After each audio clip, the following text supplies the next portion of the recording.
Hey guys, so today we're making some birria ramen. Please make sure you like, share, comment, and subscribe.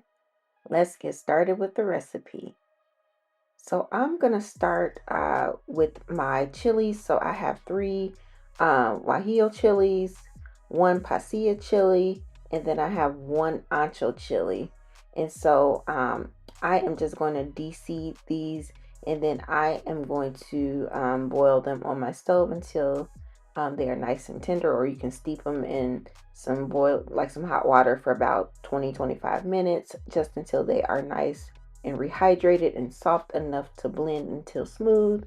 And so while I have that on my stove, I am going to start by seasoning my beef. So I have about 3 pounds of beef chuck roast here that I've washed and I patted it dry. And then I'm just seasoning it with some nature seasoning, which is an all-purpose seasoning. But I don't care what seasonings you use. Just make sure your food is not bland, because we don't want no bland food, y'all. Okay? And so next I'm going to work on the sauce. So these are the chilies that I rehydrated. So I added a little bit of water to my blender cup along with the chilies. And then I'm going to add in about 2 or 3 of these chilies and adobo sauce, and add a little bit of the actual sauce to it as well. If you don't like spicy food, then you might want to just start with one of these, but I like these chipotle peppers in adobo because I like spicy food. And so I'm going to add in some fresh garlic cloves. I have about 5 garlic cloves, and I'm just going to blend this until nice and smooth. And so you may or may not have to put this through like a sifter to get any big chunks out of it if you were not able to get it smooth with your blender. And be careful because this will be hot, especially if you didn't let your chilies cool off. And so next I'm going to use my Instant Pot, or you can do this on the stove if you want to make it on the stove. I'm going to put some oil in there, and then I'm going to sear the beef on both sides, or on all sides, until it forms a nice brown crust. And this is going to help to ensure that our beef is nice and flavorful. So I am going to sear this in batches because I don't want the beef um, to steam. And so I just did maybe 4 or 5 pieces at a time, and then I took it out and then put the other ones in there. And then once all of the beef is seared, I'm going to add in some beef broth. So this is about 4 cups of beef broth, and I'm just going to stir this just to get those nice brown bits off the bottom, because that is tons of flavor. I added in the remainder of the beef as well as any juice that may have come out of it. And so I'm going to add in, I have about 1 large onion. I'm going to add in, I did add in 1 jalapeno pepper because I needed to use it. I'm going to add in the sauce that we made.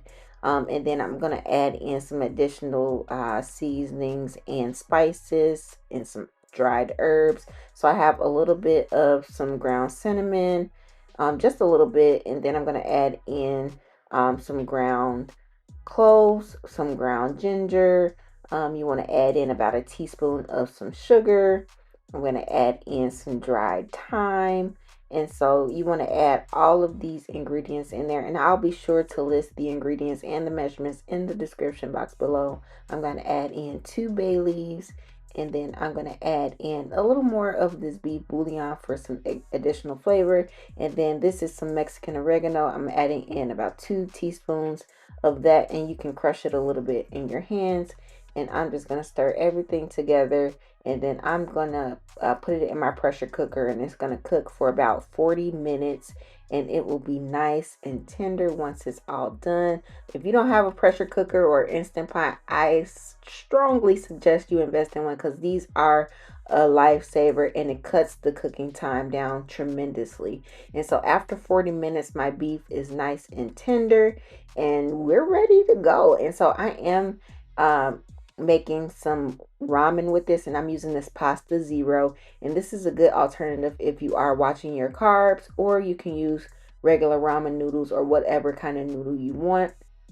And so you can also make these into tacos, or I did pizza one day, but this is the finished product. I just garnished it with some red onion and some fresh cilantro. Again, this is very versatile. You can use the beef for whatever you want: pizza, tacos, nachos, all of the above. I hope you guys enjoyed this recipe. Please make sure you like, share, comment, and subscribe. Thanks for watching. Bye.